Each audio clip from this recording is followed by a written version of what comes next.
Being a good father is a tough job. You need to provide for your family no matter what. Jerry was a superb thief. He stole from his own business, not just one way, but a dozen ways. You need to be a role model for your children. He was a degenerate gambler. He was a drinker, he kept a mistress. He had a girlfriend that he cheated on his mistress with. But when family love turns toxic, blood ties run crimson. I just hated him. He just tore our family apart. You can get right with God and not be right with your fellow man. And all too often, that's what happened in that family.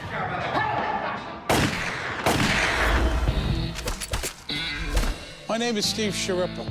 I grew up in a pretty rough neighborhood in Brooklyn, New York. I've seen good people turn bad and bad people turn worse. Some took contracts to carry out a hit. Some were victims of a hit. To hitmen, life and death are just part of the business. It's nothing personal.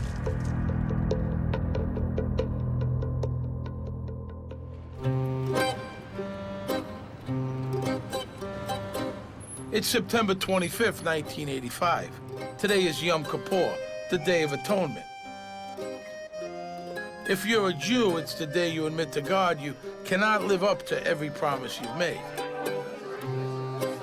But after sunset, it becomes a feast. The idea of breaking God's laws on Yom Kippur is, to the faithful, almost insane.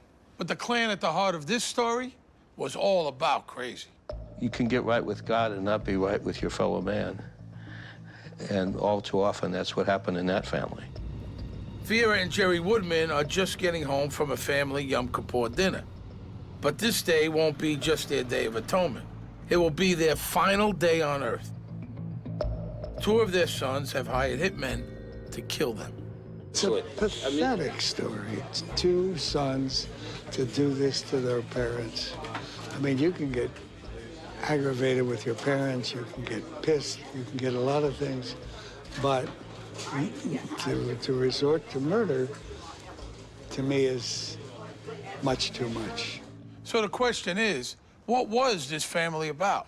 What went so wrong that their children would hire people to assassinate their parents? The answer begins where these things often do, with the money. They were conspicuously affluent, and I think it was a fetish with them. They came from working-class people in Manchester, England, where Jews were not socially prominent, and they felt that their money equaled status. And, of course, this is California. It does.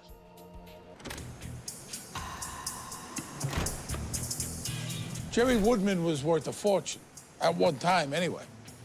He owned a company called Manchester Products. He manufactured those translucent plastic panels that provide a touch of class to fluorescent lights. Jerry had his two eldest sons, Neil and Stewart, working for him since they were 16. He's installed them in Manchester to preserve the Woodman dynasty. And also so Jerry doesn't have to send them to college. The Woodman family's great wealth is Jerry's carrot and his stick. On the books, Manchester Products is doing great. Off the books, it's a gold mine. He was very, very good at starting businesses and making money from them and growing them. And one of the ways that he was good at it was that he would steal most of the profit and never pay taxes on it. Jerry was a superb thief. He stole from his own business, not just one way, but a dozen ways. I know what you're thinking. Jerry wanted to take all that cash and send it to UNICEF to feed the hungry. Yeah, sure. Jerry used that money to feed his own appetites. He especially craved the 3 Bs: bookies, booze, and broads. He could never get enough, and he spent millions. He was a gambler. He was a degenerate gambler. He just couldn't stay away from it. Cards, dice, horses, sports games. He bequeathed that to his sons.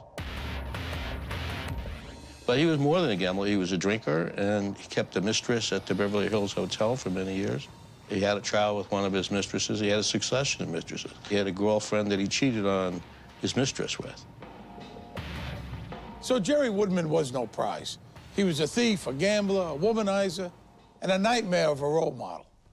Does that mean the guy should have a contract taken out on him by his own offspring? It's time to meet the boys, Stewart and Neil Woodman. Let's just say the apples haven't rolled too far from the family tree. Those boys have some rotten spots of their own. Stewart is like a jellyfish in the ocean. He just goes any which way, just kind of follows along. And Stewart was overweight, didn't care about the consequences, just wanted the money and the fame. We had somebody tell us that Stewart called his mother on his honeymoon and said he wanted to come home. I mean, what kind of guy is that, huh? So if Stewart's just spineless, what's Neil?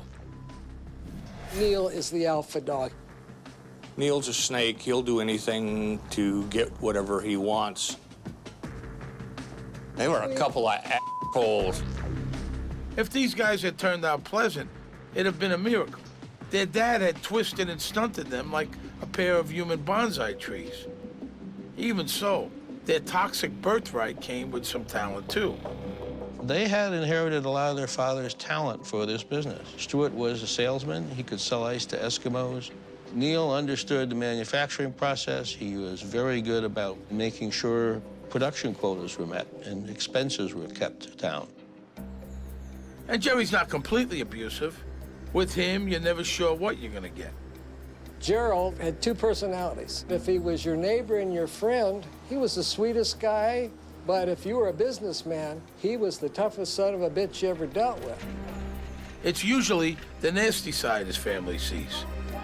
They grew up in a household where their father's word was law, and yet, as any kid does when living in a household, you know when your father's done wrong.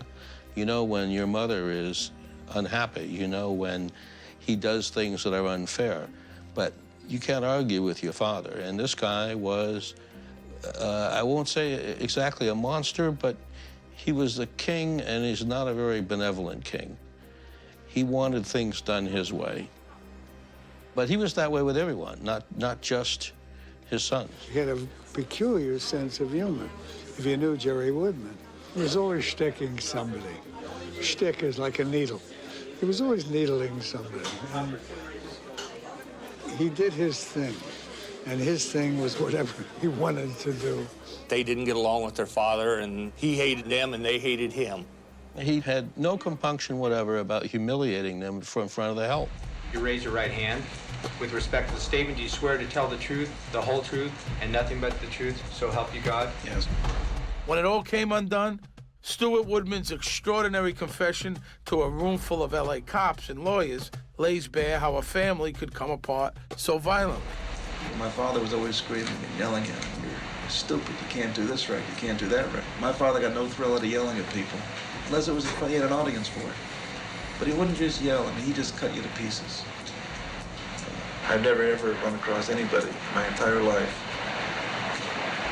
that went through what I went through with my father. Eventually, the sons decide that Dad's never gonna get around to atoning for his own sins, and the only way to set things right is to handle it themselves. All they need is someone with special skills. A hitman.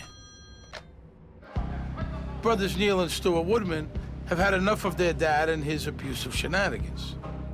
They hit on a foolproof solution. Have Dad whacked. But even in LA, that's not something you can order in. You need contact. You need someone like Steve Homick. Homick is a bi-coastal bone breaker and a real find for the brothers. He splits his time between Las Vegas and Atlantic City. Anywhere there's a need for a bit of violent muscle. He was just one mean SOB. He had absolutely no mercy. He was just a brutal man. He was a thug. If you're the brains behind a murder plot, it pays to be organized. You might need a team, a killer for sure, maybe lookouts, drivers. The problem is this. The pool of people who are willing to take on the task of, say, murdering someone's parents tend not to be evolution's grandest achievements. Steve Homick had a team of pea-brains and reptiles, and he was no petunia in that onion patch. Let's be frank here. It doesn't take very much to kill another human being if you have guns and you're willing to use them. So the brothers Grimm have hired Enterprises to resolve their family's internal strife. Yeah, that's Team Homick setting up in the parking garage of this upscale condo. But how has it come to this? Here's the backstory. Jerry treats his sons like garbage, but he does eventually make them partners. The boys put up with the abuse, figuring someday they'll get their just reward. But there's more. There's a secret. The Woodman brothers have no idea how well their dad has been rewarding himself. Not even his wife Vera knows about the skim money. He would give his whole paycheck to Vera, but the paycheck was a fraction of what he was taking out of that business. Jerry eventually gives his boys a small taste of the skim. Manchester becomes the family loot bag. For all their suffering, the boys did stay at Manchester. Those short leases had diamond collars. So Stewart and Neil didn't stray far from Jerry's golden trough. Each took $1,000 out of petty cash each week. Big money now, even bigger then. And that was just the Woodman's candy bowl. They put in for another 8 to 10 G a week in phony business expenses. They each took $4,000 a month as a car allowance, but they drove company cars. They gassed them up on company credit cards, and then they took a fuel allowance. If there was a way to steal from your own company that the Woodmans didn't use, it probably involved work. Up to that time, the skim had been around $1 million a year divided between the two sons and another $1 million that Jerry took. So everything is hunky-dory. Everybody's stealing, everybody's rich. The boys hate Dad, Dad abuses them. Lots of families go on like this for years. You're gonna kill this company. But at 61 years of age, Jerry's reign is interrupted one fine afternoon when his heart has finally taken enough of his abuse, and it attacks him in his office. The other bar has nothing on it. Dad, call an ambulance. The heart attack is proof that he has one. Being Jerry, he refuses an ambulance. Being Jerry, he gets his way. He insisted on driving himself to the hospital after he had the heart attack. That was my father. Dad, let me go home. He drives as he always does, like the hounds of hell are on his bumper. Jerry Woodman didn't die, of course. That would have saved his sons a lot of trouble and prison time. But he did at least decide to plan something about the future. He bought a life insurance policy on his wife, Vera, payable to Manchester Products. Meanwhile, Jerry's absence from Manchester doesn't exactly leave the place a rudderless ship. Out from under Dad's thumb, Neil and Stewart are in hog heaven. They found themselves running the company for months, nearly a year, without him. They discovered that they didn't need him. And now, with full access to the company books, the Woodman sons discover how lopsided the partnership with Dad really is. Wouldn't you know it? Those boys have an epiphany. They discovered that he was stealing from them, that he was taking way more than his share. They decided they weren't going to stand for this. They were going to ease him out of the business. Jerry was still recovering from this massive heart attack. They went to their mother, Vera, and they said, "Mom, don't you think it's time Dad retired? Now, don't get us wrong, we'll pay his complete salary. He'll keep all his perks. The only thing is he doesn't have to come in. We'll take it from here." Vera thought that was a good idea. She'd like to spend some time with her husband in her declining years. Vera might be dreaming of shuffleboard in the sunset, but Jerry's fingers are way too itchy for that. But Jerry knew exactly what was going on. He knew his sons were trying to push him out so they could take this skim money and steal it themselves. And he wasn't about to let that happen. Remember, Jerry's lifestyle depends on what he skims, not on what he earns. And he isn't about to give up mistresses or betting on the pony. Jerry took to the idea of letting his sons pull his hand out of the till like a vampire to a sunny day at the beach. He woke up with a powerful thirst for Manchester Products cash flow. He latched onto its jugular and started sucking even more than ever out of the company. 4 racehorses on the company dime, a 2-week all-expenses-paid trip to London for himself, Vera, and half the people on their block. By this time, Neil and Stewart are in their 30s with families and opulent lifestyles of their own. And now their father is going to bring it all crashing down. He's out of control. I want Mr. Lucky in the first. I want. This is the kind of situation where a young man needs a rabbi. Lucky for the Woodman boys, they have a real one. Stephen Rubin is their friend and spiritual advisor. Neil and Stewart told me their father was addicted to gambling, and their father was destroying their business. And no matter what they did, their father was going to drive them all into the ground, and that the only way they could save their business, their livelihoods, their families, was to remove him from having control of the business. His boys' plans to take over Manchester set Jerry off big time. He decided that slowly bleeding the company dry wasn't causing his ungrateful sons enough pain. So he took off his belt to give them a thrashing. He served Neil and Stewart with legal papers saying he was dissolving the company, locking the doors, and selling off the machines. Financially, it made no sense. They'd all lose millions. But Jerry'd still be rich, and his broken, unemployed sons would know who was really in charge. It was mean-spirited, it was vicious, and it blew up in Jerry's face. The hitmen hiding in Jerry and Vera Woodman's underground parking lot are soldiers in a war without mercy. Jerry is nasty, abusive, and selfish. But his sons have enlisted a cutthroat named Steve Homick, and he makes Jerry look like a pussycat. According to Stewart's confession, murdering Jerry and Vera was Homick's idea. And Steve had brought up the problem with my father. And that's how it came about, to where he said, listen, let me take care of it. You won't have that problem anymore. And Jerry makes it easy for his sons to decide he's got to go. Jerry Woodman is going to teach his sons, Neil and Stewart, a lesson by dissolving the family business Manchester Products and selling off all the machines. But it doesn't work. A new California law allows partners who don't want a business to be liquidated to buy it at liquidation prices. In other words, Neil and Stewart outfox their dad and scoop up Manchester for a song. They unhook their leashes and give Jerry the old heave-ho.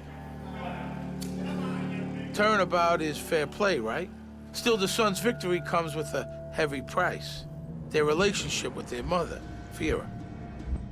Vera was the titular head of the company, and for legal reasons, controlled the stock in the company. She was the president of the company and controlled 50% of the voting stock. But she did whatever Jerry told her to do. When it came down to it, when Vera was forced to choose between supporting her sons and supporting her husband over who would control the company, she chose her husband. No woman should ever have to make that choice. It's a terrible situation to put their mother in. And when she sided with her husband, it cost her her life. There is a lawsuit, of course. Vera takes the stand against her boys. The boys win. Vera and her sons will never be able to patch things up. What was the reason for your mother? The lawsuit could never have happened without my mother. Never would have ever happened. How do you say that? She owned the stock. She swore to me, she said she'll never... I remember her sitting with Neil and Anna in my office on Mason. And she's, your father's crazy. She's, I know he's nuts. He'll never, ever get his hands on the stock. At least you know that. And I moved into a house in Hidden Hills. And before I moved in, I said, "You absolutely sure there's no problems with anything?" So he had threatened before. And he said, "No, go in and move in and enjoy yourself." And a few months after I moved in, we get served with a lawsuit. What you're saying is you felt betrayed by your mother? Yeah, I felt betrayed by my mother. The sons wound up with the company. Jerry wound up with his $2 million paid-for house, $750,000 in cash, and Vera's jewelry. Now, a lot of guys would have taken that and got a Palm Springs condo and just had a very nice life for the rest of their life. Not Jerry. Jerry was not going to take his son's victory lying down. He'd set out to ruin Neil and Stewart, and that's what he meant to do, even if he had to burn through every cent he had, and believe me, he had quite a few. He mortgaged his Bel Air mansion. He sold Vera's diamonds. He borrowed from other relatives, and he used all that dough to go into competition with his sons, Woodman Industries. His new company has only one mission. He cut prices to the point where he knew his sons couldn't compete and make a profit. He didn't care. He was not out to make a profit. He was out to destroy them. Jerry won't be happy until he drives his sons into bankruptcy. He doesn't stop at undercutting their prices. He also poaches their staff. Then we started having salesmen tell us, you know, your father's offered us this, your father's offered us that. We lost several salesmen. We lost our crew, except for 3 or 4 main workers. We lost our crew of workers. But these battles don't prevent the Woodman sons from making Manchester their cash dispenser, as it had been their dad's before them. Stewart and Neil thought nothing of going to Las Vegas once a month and dropping 50 grand in the craps table.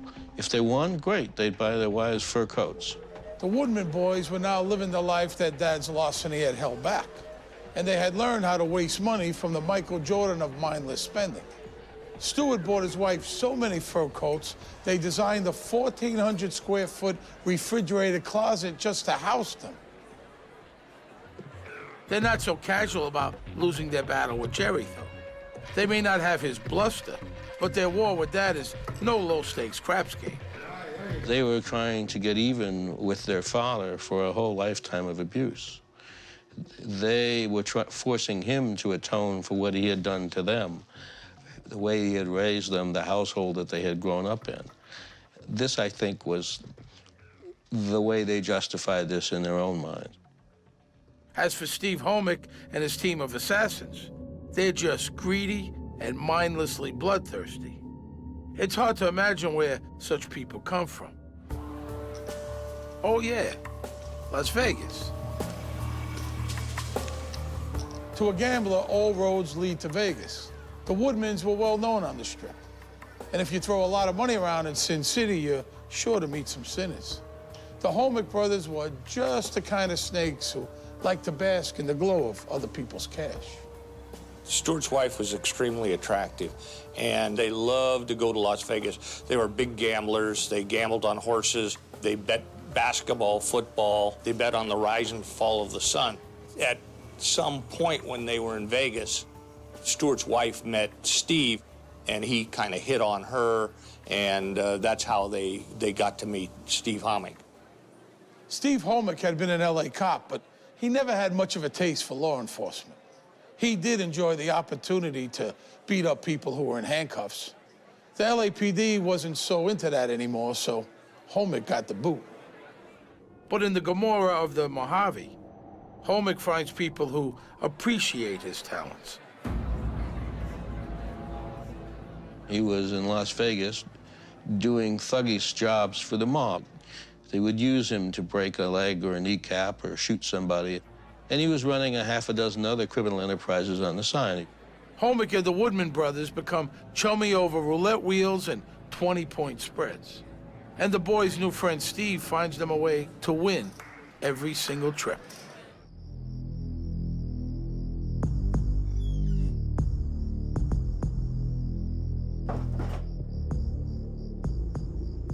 Somewhere along the line, Steve, Neil, or Stewart hit on a new scheme. While the Woodmans were dropping cash in Vegas, Homick would help them recoup by burgling their houses back in L.A.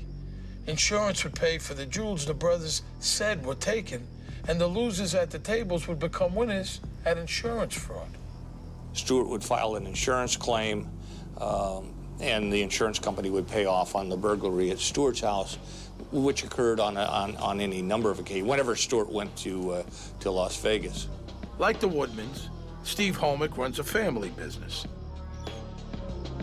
Brother Bob is his partner.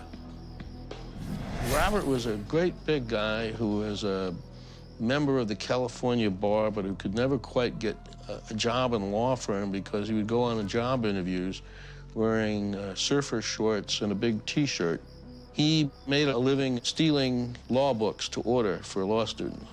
When he wasn't swiping textbooks for future shysters, Robert would heist the Woodman's cars. He'd abandon them in the desert or drive them off cliffs. I know it sounds like a great hobby, but the real aim was collecting more insurance money. But the insurance scams are just a warm-up for the main event. A grudge match between parents and children with an ending that's right out of a horror movie. You might want to close your eyes. What was ugly is about to get hideous. War is raging in the Woodman family. Hostilities between father and sons have gone from bitter to vicious. And just how deep do they run?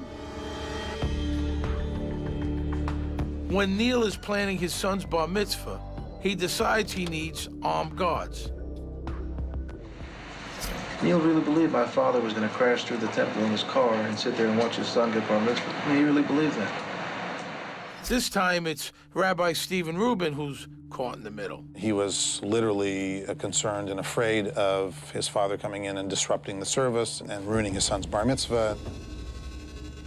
I was the one they came to try to see if they could institute some higher level of security, let's say, for that bar mitzvah experience so that they could keep Neil's father off the premises and avoid any possibility of some kind of a scene going on that would, diminish the day for his son.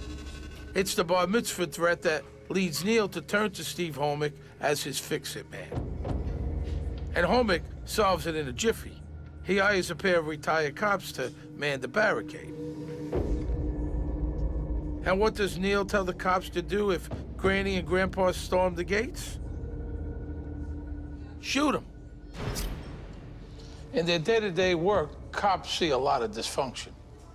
One toxic family tends to bleed into the next, so you get cynical about the whole human race. I think if you're a police officer, just getting up in the morning could be a triumph of optimism over experience.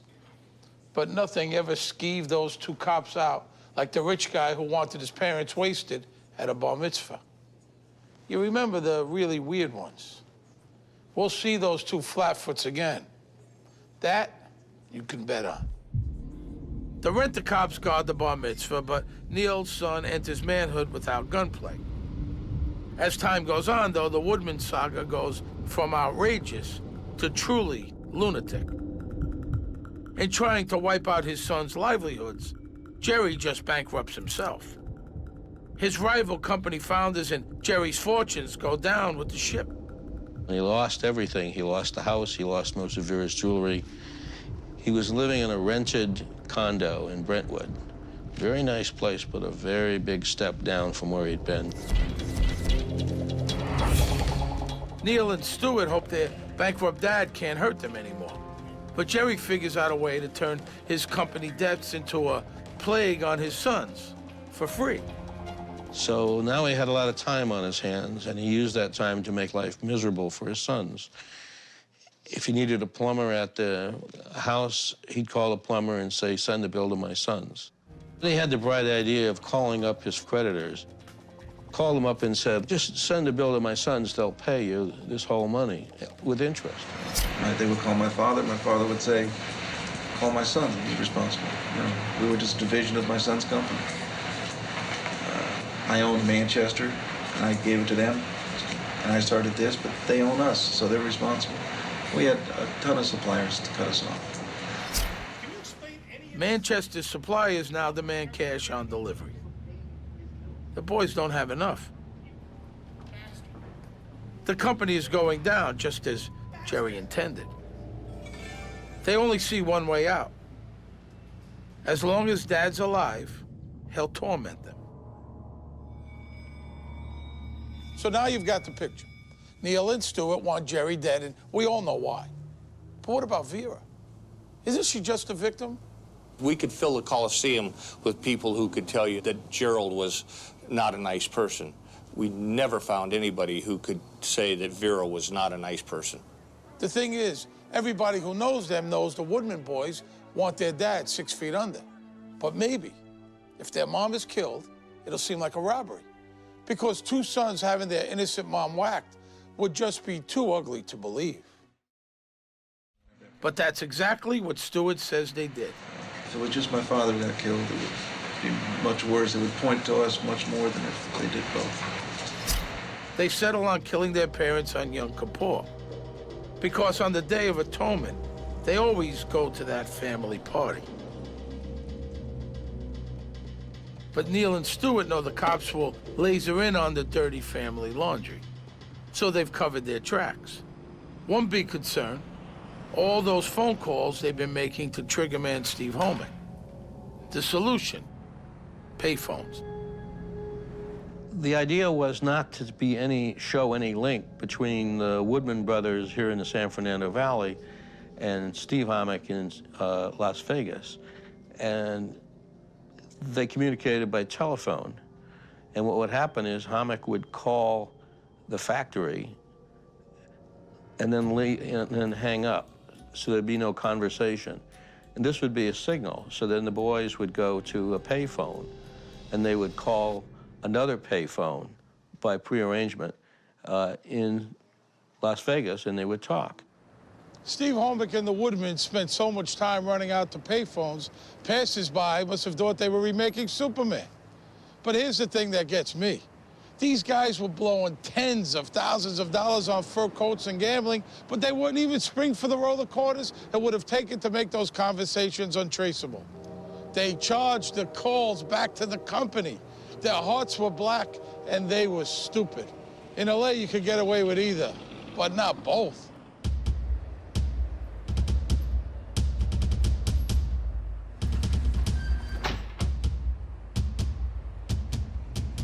By 1985, Vera and Jerry have lost the honor of hosting the family's annual Yom Kippur dinner. Jerry's bankruptcy has left them with no house to host it in. He masks it, but it stings. Rent was paid by his son-in-law, and they gave him walking around money. They gave him a couple $1,000s a week just so he'd have some money in his pocket. It was a big fall from grace. Meanwhile, the Homick brothers are figuring Yom Kippur will lead to a big payday. Their plan is meticulous. Steve maps out the route from Vera's sister's dinner in Bel Air to Jerry and Vera's Brentwood home. He arranges lookouts with walkie-talkies. Not confident that one lookout would be enough, Steve Homick had a backup. Note to aspiring hitmen: everyone you involve has a tongue that might wag one day. Luckily, Mike Dominguez was a homicidal thug who generally let slugs do his talking. Mike Dominguez was dumb as dirt. He was another guy who looked like he was sent out by Central Casting for the part of a petty thug. Dominguez would do anything Homick told him to do. And I'm sure that this is as much because he was afraid of Homick as because it was a way to make money.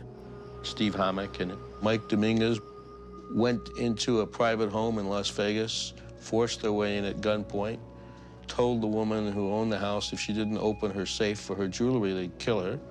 When she opened the safe, they killed her. And they killed the maid, and then they killed the UPS man who rang the doorbell. And they did this all for what turned out to be $5,000 worth of fake jewelry, the $5,000 for melting down the settings. They would kill you as soon as look at you. So Homick and Company's plan is to pop Jerry and Vera in the garage.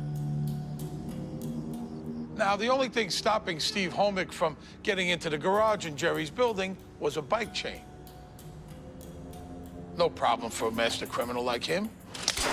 So Homick snipped the chain and stuffed it into his bag. But that reptile brain isn't so attuned to thinking ahead. He left the cut link where it fell. That metal shard is no good to anyone except maybe a clever cop looking for something to link criminals to a crime. We'll get to that later. Right now, the die has been cast. The Titanic's at full speed, and the iceberg is not moving.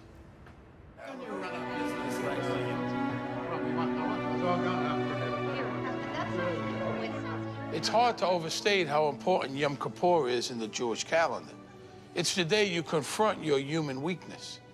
You fast and offer supplications. You ask God to accept you in spite of your flaws. At sunset, at the sound of the shofar, you start anew. And then you break your fast with a big festive meal. If Jerry did any atoning that day, there's no record of what flaws he admitted to. I sure hope his conscience was clear, because he and Vera would be dead by sunrise.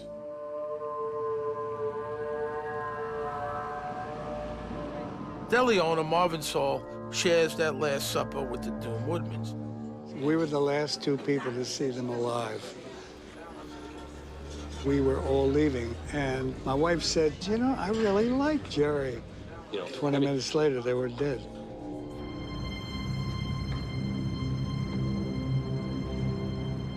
Jerry's fancy cars are long gone. Vera held on to her Mercedes, but Jerry, of course, takes the wheel. He drives home in his usual mad rush.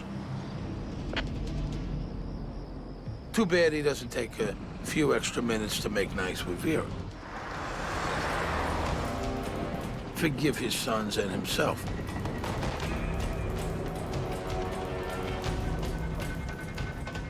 Make his peace with God.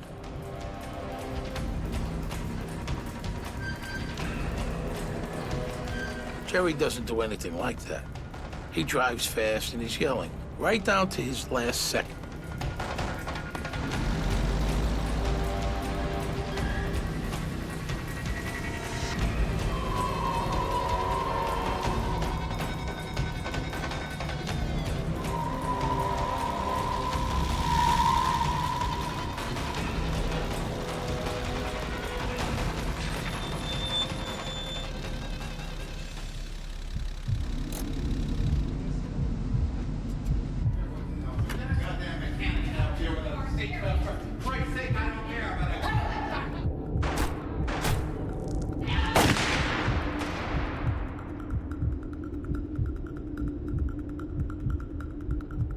So the Woodman family drama comes to a climax in a dreary garage in Brentwood, California. There's nothing Shakespearean about it. Jerry's no tragic hero, and his killers are just thugs.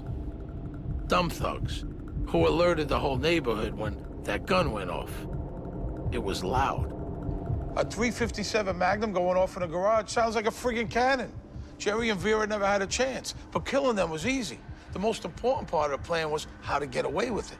From the moment the slugs hit home, that part of the plan started coming off the rails. Mike Dominguez, the lookout, said he heard the shots 2 blocks away. Dominguez doesn't call the cops, but everybody else in earshot does. If they had been professionals, they would have managed to make the getaway without being seen. Holmick has to get out of that garage like greased lightning. Steve forgets all about that piece of chain link by the gate. No time. There's a police station 2 blocks away. The Yom Kippur murder of Jerry and Vera Woodman shocks L.A. It's clearly a cold and calculated hit. An assassination that doesn't look a bit like a robbery. That was the plan, but investigator Richard Kratzley sees through it in a second. Their jewelry was still all on them. Nothing seemed to be missing. They had the keys in their pocket. The apartment was full of valuable things, but had not been touched. At the time, we didn't have the slightest idea why anybody would want to hit these 2 old people, but it told us that this was an execution, murder. Salt of the earth. Vera, one of the nicest women you would ever meet. Who could possibly want this elderly couple whacked? The cops don't even have time to scratch their heads. Maxine, who was Stewart and Neil's older sister, comes up in her car and finds the police officers and immediately says, we know who did this. It was our brothers. It was our brother Stewart and our brother Neil. They were just emphatic that the 2 brothers had killed Gerald and Vera, their mother and father. I mean, it was, there was no doubt in their minds that they had killed them. Just like that, instant suspects. Exactly how Neil and Stewart knew they'd be viewed. I mean, we knew that within a couple of days that the police were going to be talking to us because it was all over the newspapers.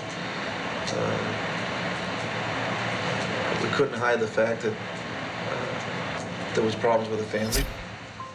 It turns out there isn't much they can hide.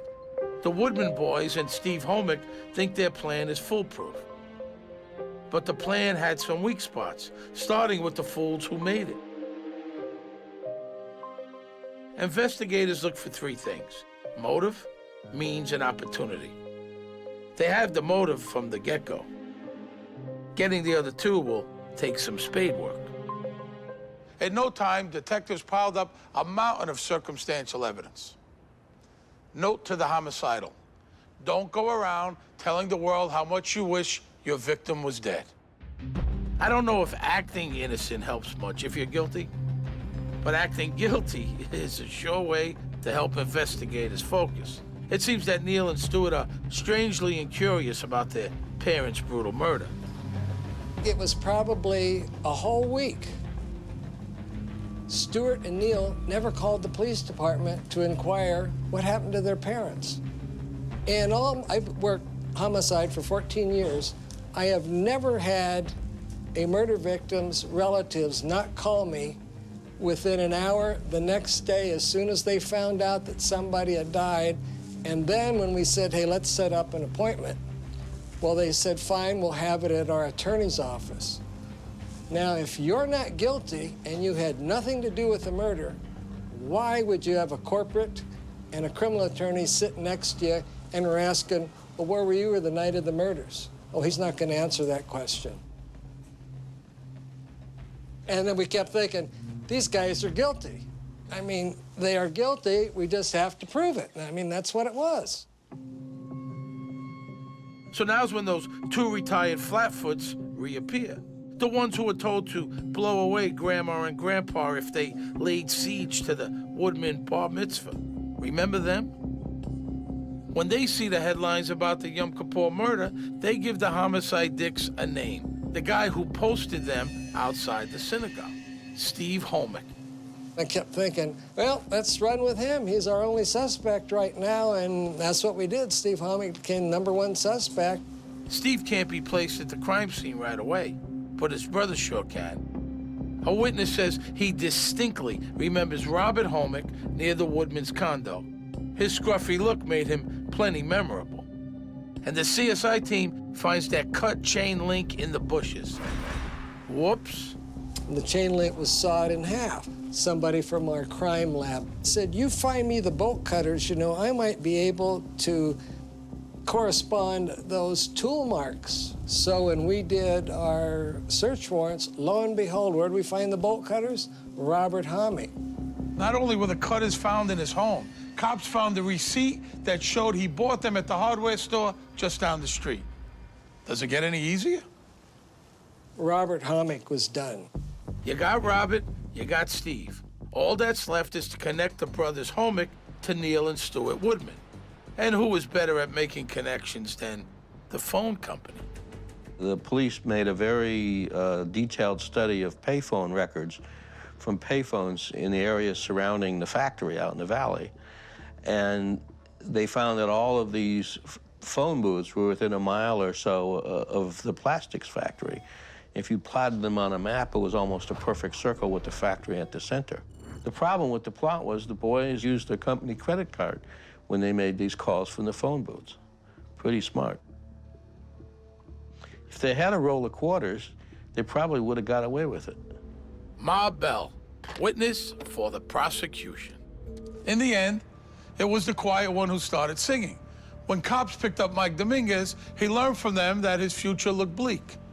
Gas chamber bleak. That is, unless he had something to trade. It turned out he did. He gives up the whole enchilada. Motive, means, and opportunity. The cops have their homicidal trifecta. He told us that he and Steve had flown into Los Angeles a couple days before the murder.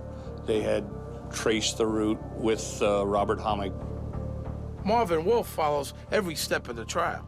In fact, he goes on to write a book about the Woodman's blood feud. When these guys come in and sit down from a distance, they're just, you know, sort of indistinct figures. But if you sit there and you look at their faces, The hair on the back of your head has to stand up. These are animals. There's something less than human about them. That was my gut feeling about them. These guys scared the hell out of me. There's only one question left. Who's gonna crack? The jellyfish or the snake? Do you swear to tell the truth, the whole It's the jellyfish. Stewart hasn't the spine to face death row.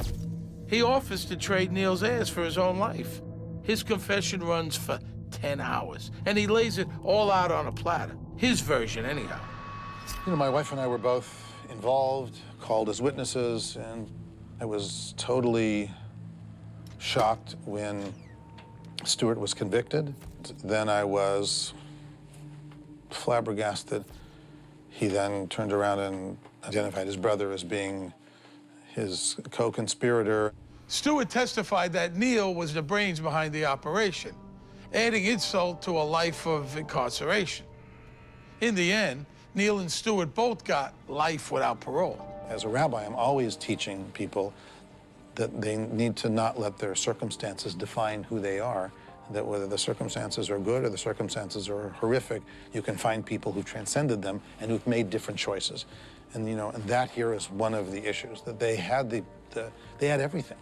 These guys, Neil and Stewart, they had everything. They had money, they had beautiful wives, they had wonderful kids, they had great families, they had everything that to throw away, and they did. I think her insurance policy and the hatred for the father was the reason that the boys got in so deep in money matters that let's take out mom, collect the money, we hate dad, and we'll take out dad too, and then we've got everything. We've got the company, we've got the insurance money, and we're out of debt, and we own the company, and we're good.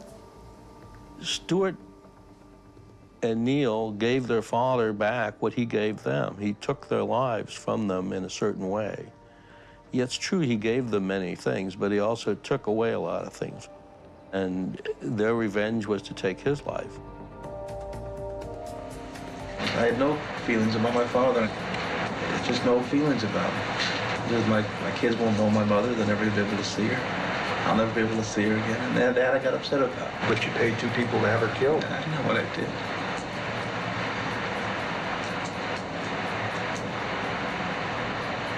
I know what I did.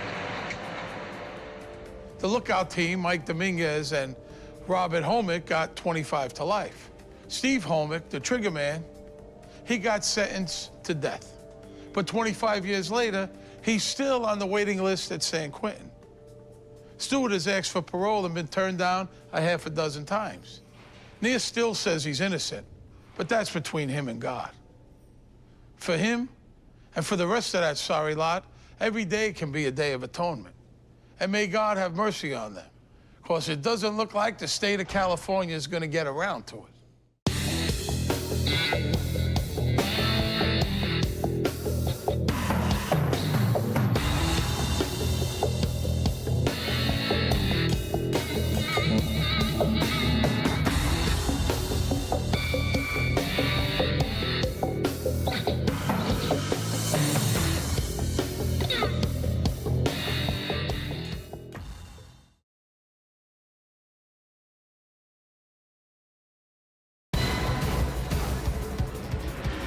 If your dream is to be a hitman for a Mexican drug cartel, you've got to start young. Teens are the best. They enjoyed the rush. They enjoyed getting paid to kill people. Yeah. Best of all are Chicano kids. They can blend in on both sides of the border. You had American youth dressed like Americans, speak like Americans, able to travel like Americans. There's a lot of money involved. Cars, girls, anything you need. To a teenage hitman, life is a video game. His victims, just losers. Too bad for them. My name is Steve Sharippa. I grew up in a pretty rough neighborhood in Brooklyn, New York.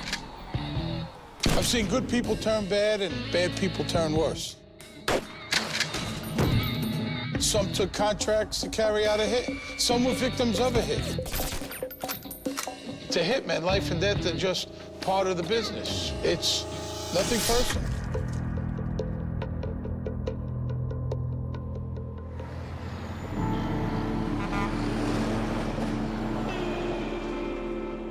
It's December 2005.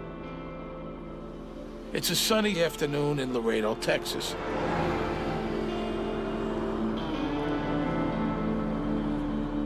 Moises Garcia, his wife and son are out for lunch at a local Tex-Mex chain. Moises Garcia was a young person, I think mid-20s. Had a family. I think he was expecting a child. What Moises doesn't know is that his plate of rice and beans will be his last meal.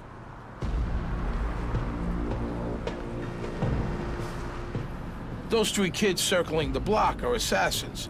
They're pros. They've been looking for him. That kid with a pistol is Rosalio Reta, an American teen from Texas. Rosalio Reta is very short, stocky, and has a very peculiar look to him. His nickname was Bart, because they said he looked like Bart Simpson. The fact that Rosalio Reta looks like Bart Simpson isn't that unusual for an American teen. But he does have things that make him special. Oh, he's got a lot of drive, he's got a job, he's got a talent, and he works very hard.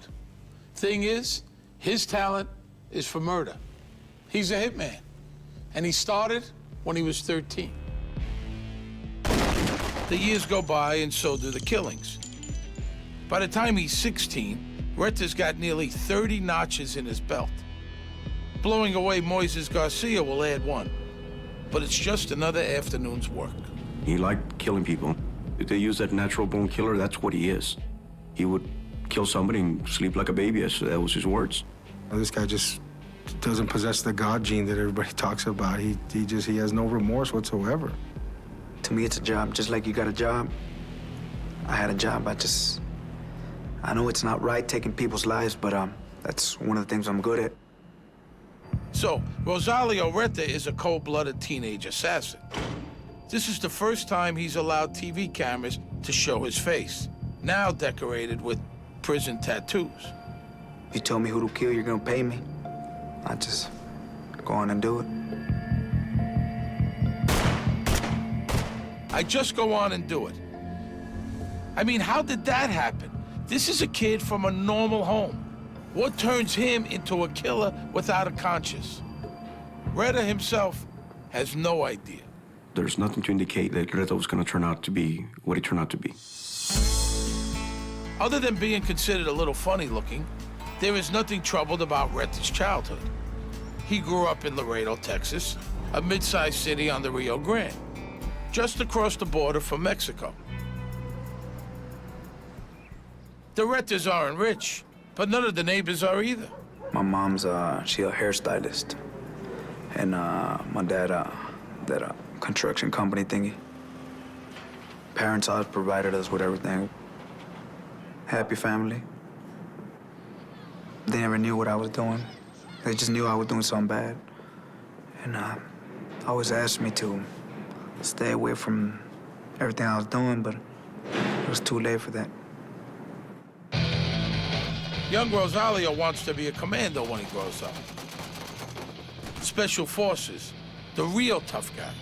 When I was small, I wanted to be a Navy SEAL for the military, but started getting in trouble, and you can't be part of that with a criminal record. A rap sheet might put off Navy recruiters, but there are outfits that consider having one a feather in your cap. In Laredo, those guys are easy to find. Laredo is the largest border crossing for goods coming into the U.S. from Mexico. Most of it's legit. You know, raspberries, tequila, DVD players. But hidden in those shipments are billions of dollars worth of drugs. Cocaine, heroin, marijuana. When people talk about Mexican drugs flooding into the U.S., they're talking about a river that starts in Laredo and flows up Interstate 35, the Nile of cocaine. Most of the $50 billion a year worth of narcotics that ends up polluting American bloodstreams crosses the Rio Grande at Laredo. The I-35 corridor begins in Laredo and extends up north to San Antonio, and it hits Austin, it goes up to Dallas, and it can hit a lot of markets in the United States. So it's obviously very lucrative. whoever controls the geography, the gateways into the United States, is going to control the drug distribution network. So, drug smugglers are vying to control the turf Rosalio Reta knows like the back of his hand. That's frightening to some. To others, it's an opportunity. You're atypical, poor kid from the border that really didn't have a future, that really didn't have a lot of options. So why not turn to organized crime? Poor kids dream of getting rich one day. In Laredo, the only rich people most poor kids see are drug dealers. So that's the dream. And the richest guys, they're the ones who work for the big cartels. Even though Rita's parents both worked, they put no silver spoons in their son's mouth. It's not unusual or hard to believe that a lot of these kids latch on to these ideas of this glamour, this sort of indestructible lifestyle. They are offered cash, cars, as many girlfriends as they want, power, prestige, the ability to take a life and not blink an eye. I liked it. I grew up liking that kind of lifestyle. Just want to be a part of it, so. Reta isn't the only kid who wants out of Laredo's dusty streets. His best friend, Gabriel Cardona. We're best friends since we were kids. We still go to school together and everything. Gabriela Maldonado is Gabriel Cardona's mother. She can't stop her boy from getting lured into the drug life, and the reason is plain to see. The money. They don't want to be poor. They don't want to work. They want to have money just like that, easy. Cardona dreams of mainstream success, but his ambitions don't survive the temptation of easy money. He used to say he was going to be a lawyer, be a police, but before he was 15. And after that, I think his friends changed him. To her, Rosalio Reta, even though he is younger, is the driving force. Just a bad seed. I did like him. You can tell if he's a good boy or he's not, just by looking at him. Good or bad, if they had money in their pockets, kids in Laredo head across the Rio Grande to get their kicks. Nuevo Laredo is their town's far spicier Mexican sister. They go out there and hang out in nightclubs on the Mexican side, and they start seeing their old friends, hanging around with good-looking women. They're driving around expensive vehicles, a lot of money, and they don't have a job. The Eclipse is the place that draws them. If you want to be noticed in Nuevo Laredo, the Eclipse is your stage. I used to go there a lot. Everybody used to go to that club. The two pals from across the border get noticed, all right. Scouted is more like it. Reta is just 13. Cardona, he's 16. But they have a natural ability. That much is clear. At that point in time, there was certain members of that cartel that, I guess, befriended him. The guy who adds them to his entourage is a big fish. Cartel boss Miguel Trevino. Miguel Trevino Morales is greatly feared, one of the bad guys, one of the people that you do not want to mess with. Trevino is a man that is deemed to be by the U.S. Drug Enforcement Administration one of the primary cartel warlords that rules an empire. This is something you gotta know about Mexico. Drug bosses are rock stars. Kicking with Miguel Trevino makes you a player. I was real close to one of the big guys in Mexico. Kept on seeing me around a lot. Like what I do, the way I do it. So I started coming up little by little. What Reta does is hurt people. The way he does it is without remorse or hesitation. Trevino likes that. And make no mistake, Miguel Trevino is a truly bad guy. He has been known to participate and watch beheadings. This is an individual that is not afraid of picking up an entire family and eliminating them. Trevino commands a whole posse of killers, the Zetas. The Zetas are former Mexican army commandos who figured out that the bad guys pay way better. So they become enforcers for the Gulf Drug Cartel. When you look at the importance of the Gulf Cartel in connection to the actual drug trade, this is one of the major cartels operating in Mexico. The Gulf Cartel is run by guys like Juan Garcia Abrego and Carlos de la Cruz Reyna. The Gulf guys are big time mostly because they control the Laredo crossing, and thus the I-35 corridor. They keep control by killing anyone who gets in their way. Causing that carnage is what the Zetas do for a living. You know, a lot of kids are like, I want to be a doctor, I want to be an attorney. Everybody down there, they wanted to be Zetas. I want to be a Zeta, I want to be a Zeta. For Reta and Cardona, their childhood wishes come true. Trevino decides the boys have the right stuff to kill for the Zetas. But why do the cartels recruit teenagers? Why send boys to do hitmen's work? Cartel bosses like Mikhail Trevino have given that a lot of thought. It's a question of psychology. Teens don't think about consequences. Their moral sense is less developed. But these teens' biggest appeal to Trevino is a special something other Zeta wannabes don't have and can't get: American passports. They can travel, they can mix, intermingle with other people here. They can themselves recruit other friends of them. Combine those Yankee passports with a taste for homicide and you're a top draft pick for a Zeta death squad. Reta and Cardona think murder is so much fun they do it for kicks. Cardona's first killing is a drunk he shoots in the face just to see what it was like. Trevino tests Reta too. I just wanted to see where you were at. You were able to kill someone.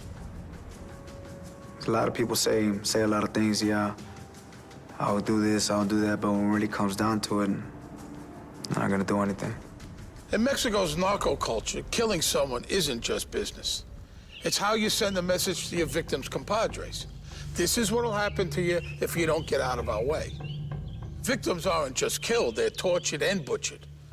Heads are sawn off, bodies dismembered, toyed with, and then burned in oil drums. They call that a guiso or a stew. So what's the test Trevino gives Reta? They grab a guy they're having problems with and tie him up. Then Trevino hands his jewel pistol to a 13-year-old Rosario. So I just killed him. Stepped into a different world. It all changed. But at first, yeah, I started liking it. He executed him to prove his loyalty, to prove that he had enough to commit a murder. I knew what I was getting myself into. I wasn't a kid anymore at that time. It turned out that this 13-year-old was not your average kid. Rosario Reta has the raw material to be a cartel killer. But at 13, he doesn't have the skills to fit in with the feared Zetas. Mikhail Trevino plans to develop his protege. Reta is gonna be a star. He'll be the last one a lot of people see. In the fall of 2005, American teenage assassins Rosario Reta and Gabriel Cardona are working for a drug cartel. Moises Garcia is in the business himself. That's about to put him in harm's way. Some will see that as poetic justice, the law of the drug jungle. But Moises is not all bad. Oh my God, you win. Ow! He was married.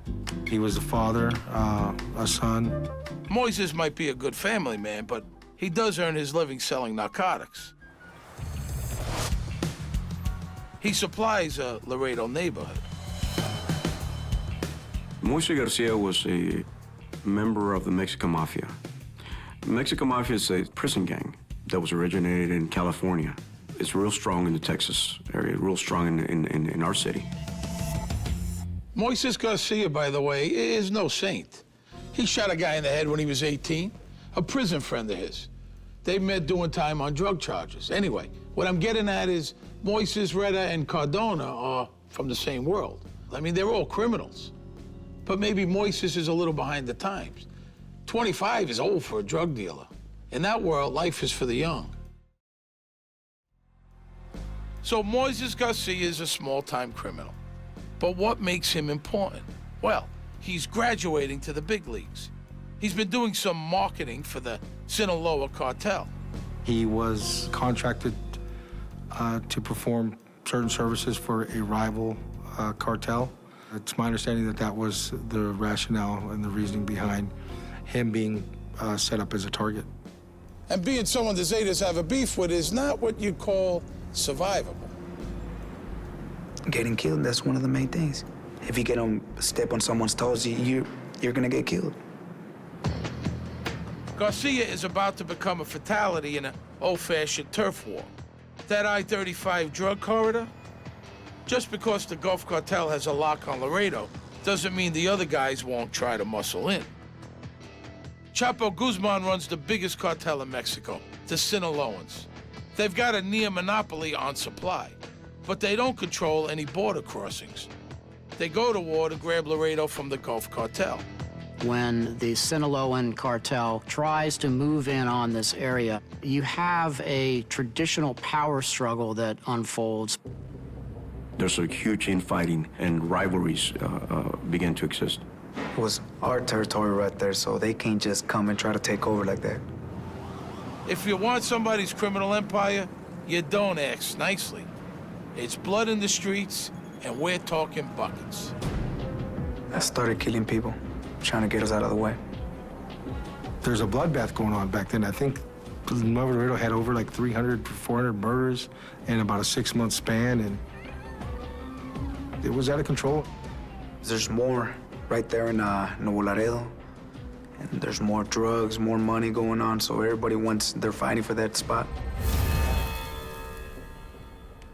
Miguel Trevino is the Gulf Cartel's General Patton, and Laredo is his Battle of the Bulge. He needs firepower on his front lines. And those American teens, they are really valuable. They can wipe out the Sinaloan enemy on the Texas front. Trevino took a very personal interest in hand-selecting the individuals that were going to be used, spending a lot of time with them, grooming them along like any good Special Forces officer would with his close combat team. So when he's 14 or 15, Rita finds out he's won a Zeta scholarship to assassin school. If this is your dream, here's how you get the good news. They grab you off the street, stuff your head in a bag, and take you for a long ride. It's like winning hell's lottery. Every 100 people, they're only gonna pick one. And I was one of them.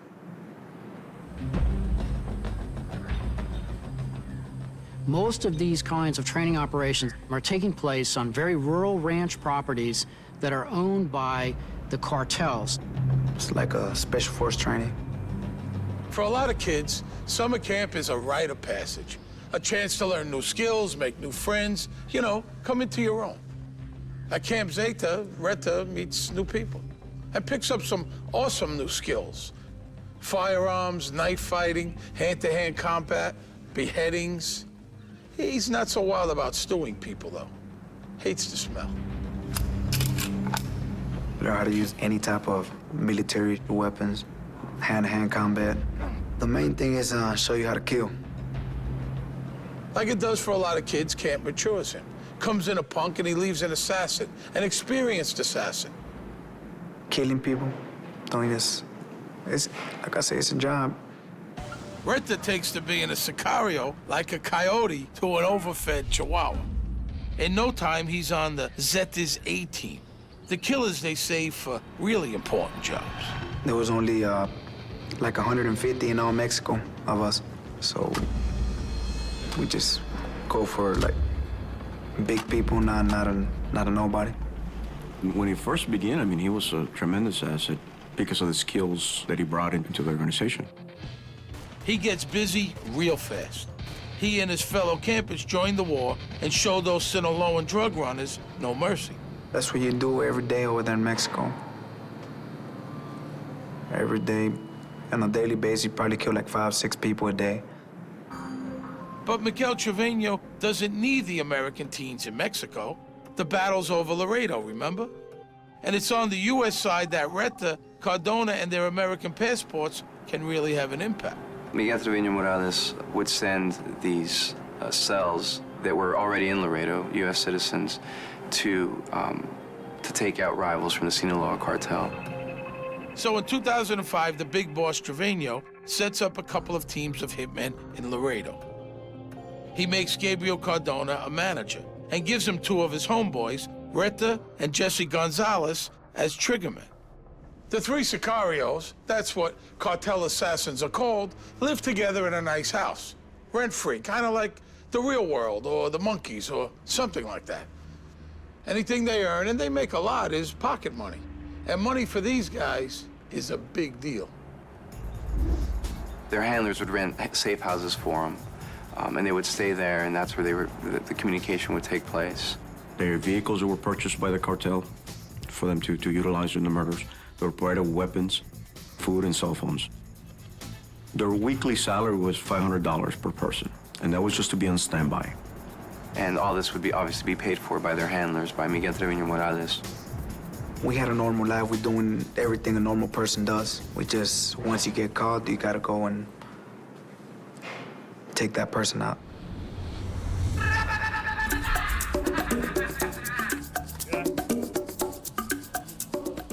We're not filling Sinaloans with lead. The teams are living in a teen paradise. Mattresses on the floor, video games, booze. There's a lot of money involved. Cars, girls, anything you need. But once you kill somebody, you assassinate somebody, it goes from, if it's nobody, $10,000, $20,000. But I wasn't doing all that. If you're a nobody, I don't want to know anything about it. The people who were taken out, it was like from 75, 125, 200, 250, all the way up to 400,000. With that kind of income and no expenses, you can buy anything a teenager might want. Yeah. Reta, he likes nice cars. So what if he's not old enough to drive? The first Mercedes he got, he won at a raffle. The cartel was hosting some of their, I guess you'd call it a company picnic, for lack of a better term. They handed out door prizes, and he walked away with the, $75,000 Mercedes.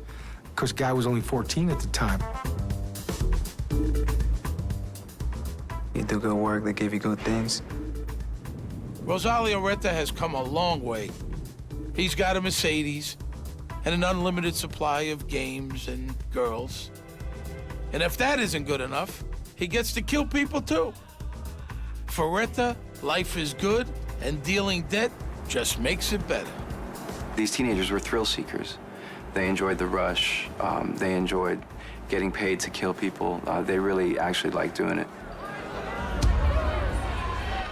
Now, killing a guy, if you're a professional, is not a spur-of-the-moment thing. Most murders are, which is why they get solved pretty quickly. Killing isn't hard. It's not getting caught that separates the pros from the merely homicidal. I mean, you gotta have a plan. And when you figure into their plans, it's gonna be a very bad day. American teenagers Rosalio Reta and Gabriel Cardona are working for the Zetas. They're helping fend off a rival drug cartel, which is trying to take control of the border crossing from Mexico to Laredo, Texas. Everybody they're fighting for that spot. Try to come in, but they didn't make it. But the war won't really be won until the U.S. side is cleared of Sinaloan allies. That's why Moises Garcia will end up dead. But there's more to this story than a war between two drug cartels. Laredo's got a man on the front lines of law enforcement. He's also named Garcia, Detective Robert Garcia, the Sherlock Holmes of the Tex-Mex border.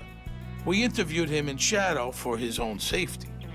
There's always been violence on the border, but the way that some of the murders were being committed started raising some flags as to new trends of criminals coming in. Garcia's seen a corpse or two in his time. He's got a connoisseur's eye for professional murders. The way they were committed, I mean, it's not the usual type. This one, you started seeing more a gang-style type of thing, you know, using more high-powered weapons, you know, AK-47s, and it looks like they were more planned. Garcia knows the cartel's appetite for violence is more than his small department can handle. He can see the storm clouds across the river. From day one, we knew that whatever happened across is going to trickle into our side. It's going to have an effect. So we were always working together and trying to get ahead of it. We're not going to bury our heads in the sand and say there's no spillover, there's no violence, or it doesn't affect us. Garcia fears that if Mexico's drug war spills across his border, Laredo, Texas could become as lawless as Nuevo Laredo, Mexico. Garcia wants to get 9 different government agencies, state and federal, to cooperate to share information and resources. Do you have any idea how hard that is? Well, he does it. They all sign on to stop the drug cartel's Texas killing spree. With that kind of investigative firepower, Bart stays as a Sicario unnumbered. The detective mobilizes every force he can. We started forming our own intelligence units, our own type of aggressive patrol, picking up local gang members, and started interviewing them. At first, he doesn't get much. The break comes when Detective Garcia is assigned to investigate the murder of a guy named Noe Flores. Noe Flores, that was mistaken identity. They were targeting his brother, which was Mike Lopez, but they killed Noe Flores by mistake. Mike Lopez befriended and started dating Miguel Trevino Morales, his ex-girlfriend, so that's why he wanted to do away with this guy. So the boss Trevino has his boys drive up to Lopez's house. He's there.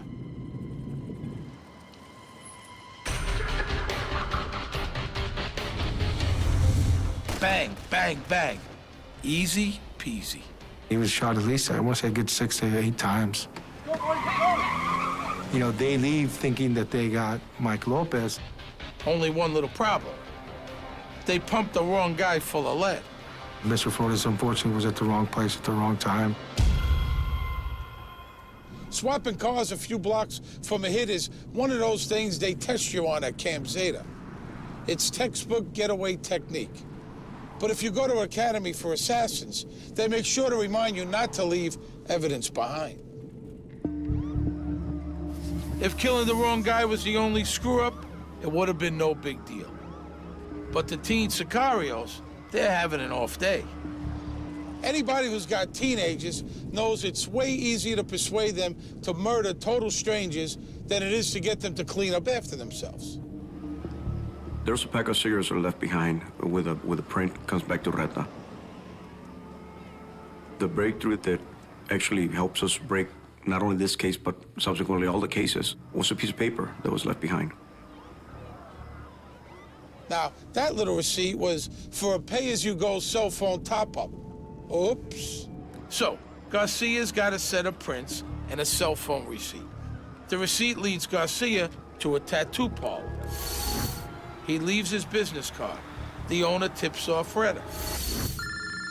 A few days later, the detective's phone rings. Garcia. He doesn't recognize the voice. Yeah. He says, I have an understanding you're looking for me on Bart. You better stop investigating the murders, or, you know, we're gonna kill you and your family. You don't know who you're messing with. Just calm down. Tell him to stay away. Because I didn't want to do anything to him. I wasn't really worried about the rest of the homicide detectives because they're all naive and green, so he was the smartest one of the whole lot. So that's one we had to watch out for. So yeah, we knew where he lived, where he ate, everything. That was daily schedule.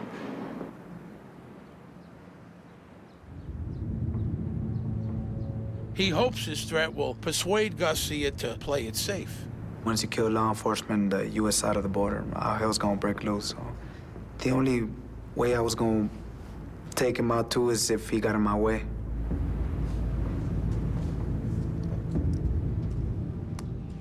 After Bart's threat, the Laredo police park a cruiser at Garcia's house 24/7.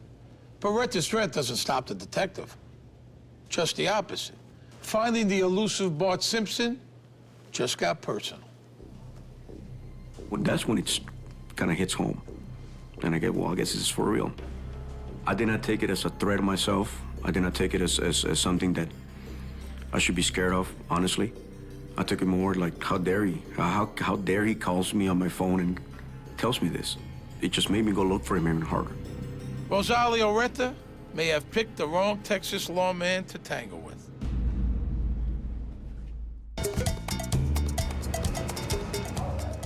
The war between two of Mexico's powerful drug cartels is spilling over onto American streets. The bodies are piling up on both sides of the border. 1, 2. Moises Garcia is a successful businessman with a family in Laredo. He's near the front lines, but he thinks he's under the radar. He's wrong. His business is selling drugs. Cartel kingpin Miguel Trevino has decided Moises has got to go. Why? Moises has been selling drugs supplied by the Sinaloa cartel. That makes him a traitor. He's working with the Sinaloans, but his homies are allied to the Gulf cartel. Bad move. Moises Garcia was alleged to be an operative for the Sinaloa cartel, whereas some hits were for personal reasons. That seemed to be directly because of business. In Miguel Trevino's campaign to wipe out any Sinaloan troops in Laredo, Moises Garcia is just one of a long list of foot soldiers who have to die. Trevino sicks his sicarios on him. It's a job. Just like you got a family you got to feed, I got one too. And so does Moises Garcia. It'll be the last thing he ever does. It's Thursday, the 8th of December, 2005. Moises Garcia and his wife and son are out for an early dinner. It's a friendly venue for a last meal. Things have been breaking Garcia's way for a while. But all good things come to an end.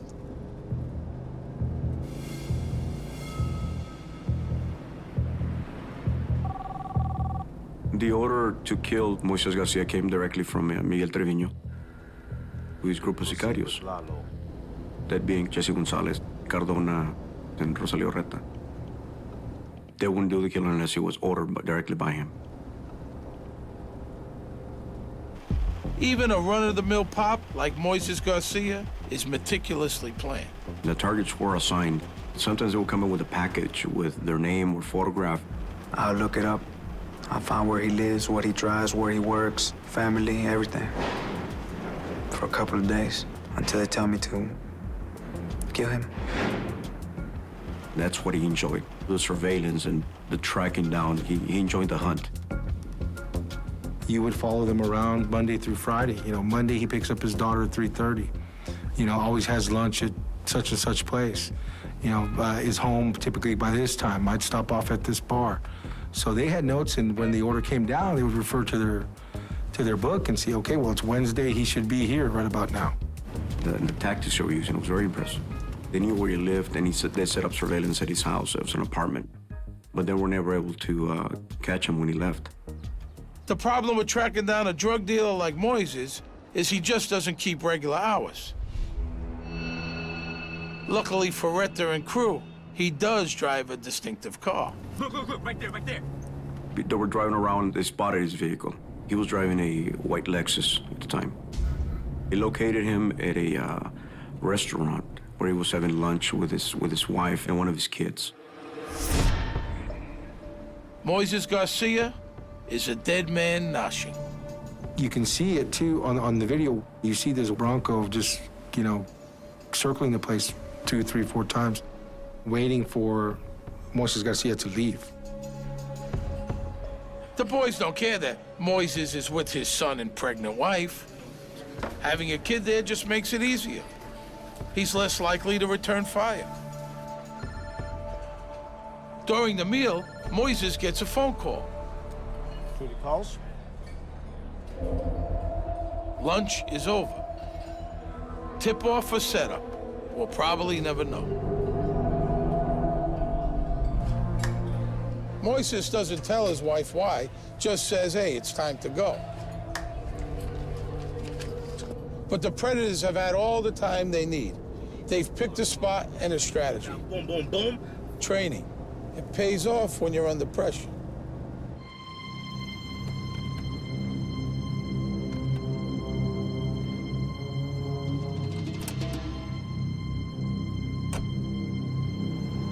You guys ready for this, man? Are you ready for this shit? When he comes out and they see the vehicle backing and start heading towards the exit, they block him. Reta exits the vehicle and approaches the driver's side. His wife was in the passenger seat. One of his young children were in the back seat. Reta just starts boom, boom, boom, just firing away. Reta's 9mm holds 10 slugs. He empties it.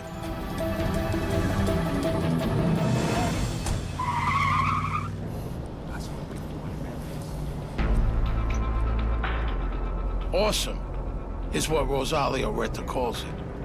An awesome hit.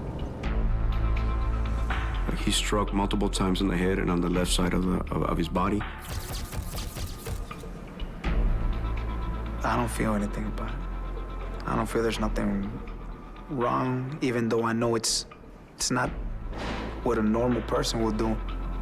Moises dies instantly, but he's not the only one Reta shoots. Some of the rounds go completely through him and strikes the passenger, which was the wife.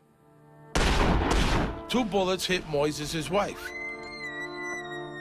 Miraculously, she and her unborn daughter are not badly hurt. Their son in the back seat is okay, physically anyhow. More than anything, it was more just the sheer panic and brutality of it, of seeing it happen right before your eyes, right next to you. She's deeply traumatized, but Moises' wife can describe the kid who shot her and killed her husband. She described the shooter and how it happened and how the shooter just got down, didn't say anything, just pulled out, a gun and started shooting away. But more than anything, it was her physical description of the shooter, the young man with a lunar, which is a mole.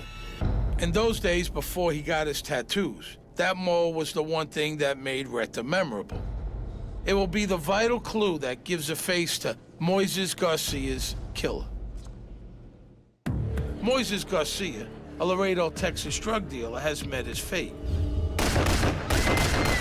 in the parking lot of a tortilla stand. For Rosalio Reta and his fellow teenage sicarios, killing Garcia is just an afternoon's work.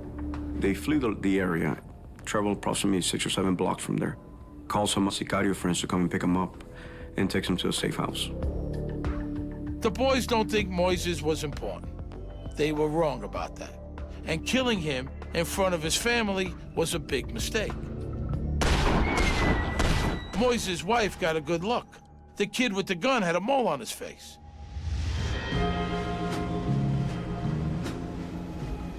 Reta crosses the river to lay low in Mexico for a bit. Cardona and Gonzalez stay in Laredo, but they move to a new safe house in a nice neighborhood. Bad move. After the Moises hit, it doesn't take Detective Robert Garcia long to ID the teenage assassins. Even worse for the sicarios, one of their drug gang pals is a mole. He steers them to rent a house Garcia's pre-wired for video and sound. The detective's new Sicario channel is a lawman's dream. That's not a normal day-to-day conversation that they have. It's not, let's go to the movies or let's go to the mall. It's just talking about, let's go kill this person.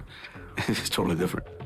By April 2006, only 4 months after Moises was killed, the cops have everything they need on tape. The safe house crew hears a knock, a big knock. Reta's not there. He's in Mexico. But it's all over for his childhood pal, Gabriel Cardona. Gabriel Cardona is so impressed with the task force videos, he decides a trial is way too risky. And getting out of prison would likely lead to something really unpleasant. Trevino and the Zetas will be pissed off when they learn how much Cardona gave up when he confessed. A Texas prison is the safest place he can be. The third member of the assassin's cell, Jesse Gonzalez, gets away and also hightails it to Mexico. Another bad plan. He's arrested by Mexican police and is promptly murdered in jail by the Zetas. So what about Rosalio Reta? He stays in Mexico to avoid the heat, and the cartel has plenty of work for him anyhow. His body count is going up, notch by notch. But with Jesse dead and Gabriel behind bars, 16-year-old Rosalio finally loses it. He goes rogue. He was causing problems for his superiors, who had to answer for him and eventually got tired. He was too ruthless for them at the time. What does it take to be too ruthless for the Zetas? The guys who put the carne in carnage? Well, there is that night in Monterrey, Mexico. What happens in Monterrey is that him and another group of individuals go to a nightclub called El Punto to kill a Mexican mafia member. And they toss 4 hand grenades into the nightclub and spray the people in there with an automatic fire, AK-47. I went in and instead of just killing 1, I killed 4. They were affiliated with the same person. So, took them all out and threw some grenades in there. Injured 25 people. Despite the impressive body count, it seems Reta doesn't get who he's after. And his paymaster, Trevino, told him not to do the hit at all. They say I didn't kill the right person at the bar. Well, I'm not known for missing my targets. He does miss the point, however. Even if you've got grenades, you don't disobey the boss of the Zetas. So now Miguel Trevino is seriously annoyed. And Trevino doesn't have a line between irritated and homicidal. Reta's got some splaining to do. But mostly, Reta is a loose cannon. The Zetas, they don't like those. The tables kind of switched and they actually wanted to kill him. That's a shame of it all here, too, is, you know, these kids, they're disposable as a razor blade to these cartels, you know. Once your use is done, you're done. So here's the story of what happens next. It's the one Reta tells anyhow. 2 sicarios stuff him in the trunk of a car. They're headed to the desert. Reta knows this drill. Things are looking very bad. Reta's Camp Zeta skills come back. He kills his captors and run for it. But the Mexican cops bring him down. He ends up in a Mexican jail. He knows the Zetas will kill him if he doesn't get out fast. Jesse Gonzalez only lasted a few days. If I would have stayed over there, eventually they were gonna kill me. But that's one of the things that comes with it. You want to be part of a certain group. Once you get caught, you're gonna be locked up or you're gonna be dead, so it didn't really matter. Reta's got one hope. There is one person he knows who would like to see him alive and who could keep him out of the stew pot. You guessed it, Detective Robert Garcia. Bart. He's happy to hear from Bart. And just like that, he's out of Mexico and in a Texas jail. He comes across the border the day after he turned 17. Well, I liked what I did. I killed my first one, and I liked it. I felt like Superman. Why? Because I killed someone.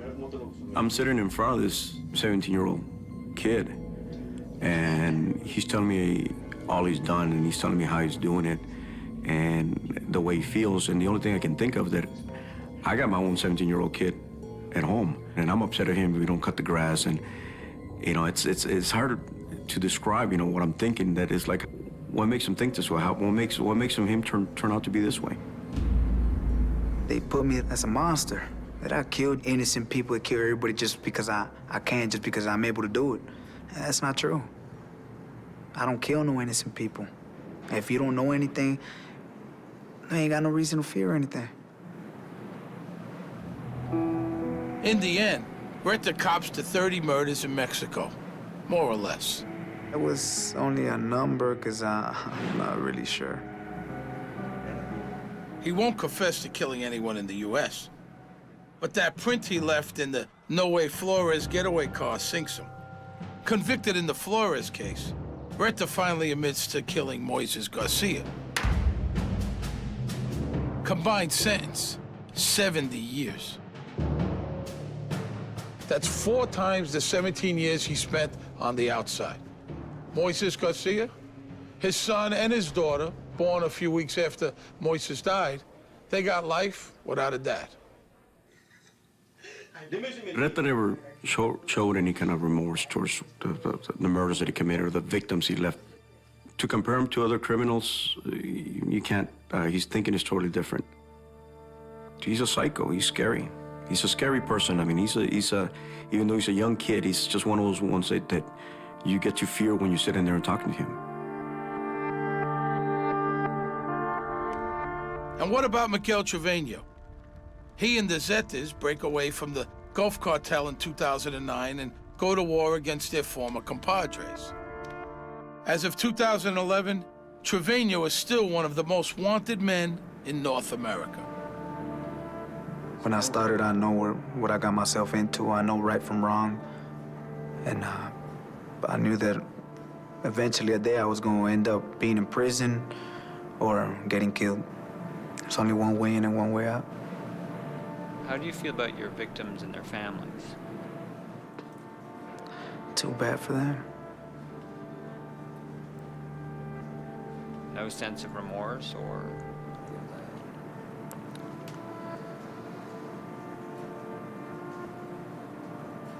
No. And that war over who gets the money that cascades south from American drug users, well, that's still going on. What's happening now makes Reta and Cardona look warm and fuzzy. And that, my friends, takes some doing.